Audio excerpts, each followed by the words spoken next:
आज का जो क्लास है degree third psychology honours paper fifth statistics. आज का जो टॉपिक है वो है यूज और application of chi square test. दूसरे अर्थों में कि एप्लीकेशन में आज आप लोग कई है इसका एप्लीकेशन, उसमें से एक एप्लीकेशन आपको सिलेबस के अकॉर्डिंगली पढ़ना है, वो है equal probability for chi square test. ठीक है, equal probability for chi square test. ये आज की क्लास में आप लोग जानेंगे।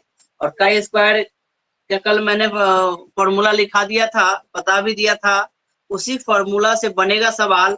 थोड़ा सा है कि वो समझने में थोड़ी सी कठिनाई होगी, जैसे ही मैं एग्जांपल दूंगा आप लोग अच्छे से उसको समझ लेंगे। ठीक है, तो मैं दिखाता हूँ आप लोगों को पेज को देखिए।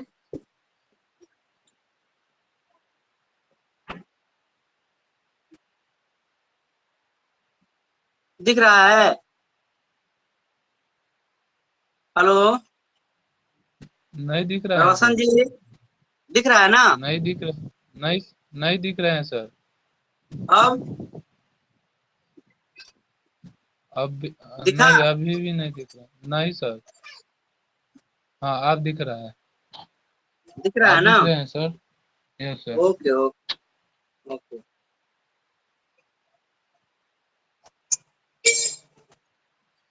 आज का जो टॉपिक है वह है यूज और एप्लीकेशन ऑफ काई स्क्वायर। ठीक है, काई वर्ग की उपयोगिताएं तथा उपयोग।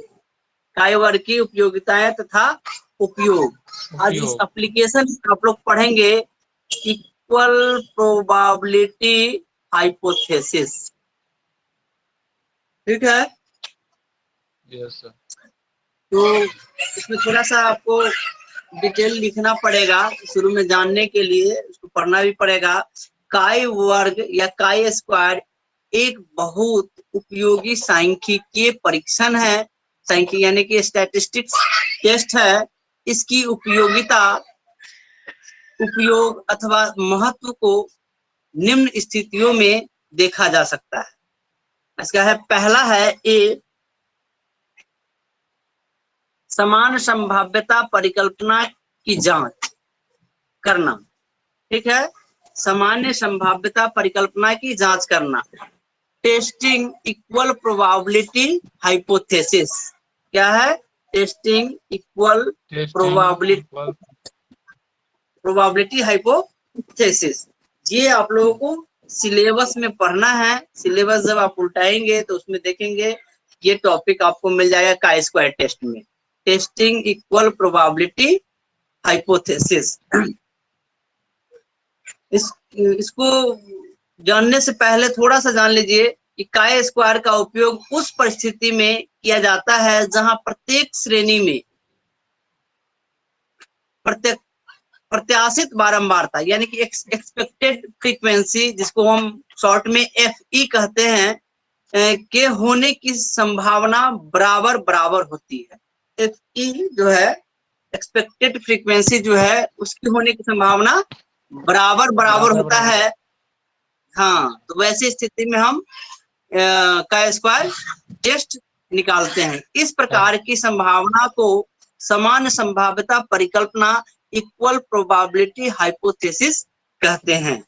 अतः जब दो या दो से अधिक श्रेणियों में प्राप्त परिणाम या FO, जिसको क्या कहते हैं आगे हम बताएंगे, प्राप्त परिणाम शॉर्ट में FO कहा जाता है, दिए गए रहते हैं और समान संभाव्यता परिकल्पना के आधार पर काई स्क्वायर निकालना होता है, तो FO के योगफल को श्रेणियों की संख्या से भाग दिया जाता है तथा जो भागफल प्राप्त होता है उसे प्रत्येक श्रेणी में FE के रूप में लिख दिया जाता है और फॉर्मूला द्वारा काई स्क्वायर निकाला जाता है कि FO तथा FE के बीच अंतर सार्थक है या नहीं।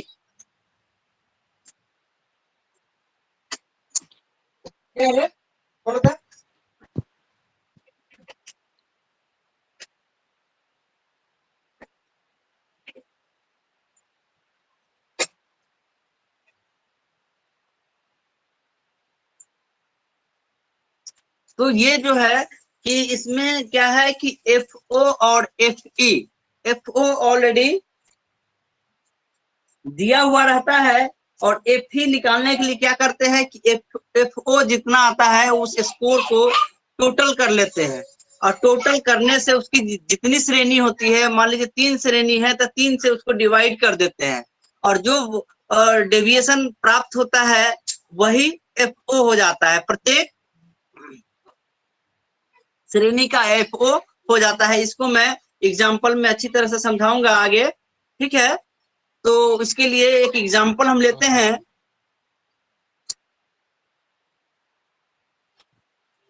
दिख रहा है ना? Yes sir. एग्जाम्पल है 240 छात्रों पर एक मनोवृत्ति मापनी का उपयोग किया गया। 240 छात्रों पर एक मनोवृत्ति मापनी का उपयोग किया गया। उस मापनी में 40 आइटम, जिसको हिंदी में एकांश कहते हैं, थे। प्रत्येक आइटम के 3 विकल्पी उत्तर यानी एग्री, न्यूट्रल तथा डिसएग्री थे, जिनमें से किसी उत्तर को चुनकर निशान लगाना था। आइटम नंबर 15 पर छात्रों द्वारा दिए गए उत्तर FO, जिसको हम पहले ही बताया है कि FO निम्न है। क्या ये उत्तर समान संभाव्यता परिकल्पना पर प्रत्याशित उत्तर FO से सार्थक रूप में भिन्न है?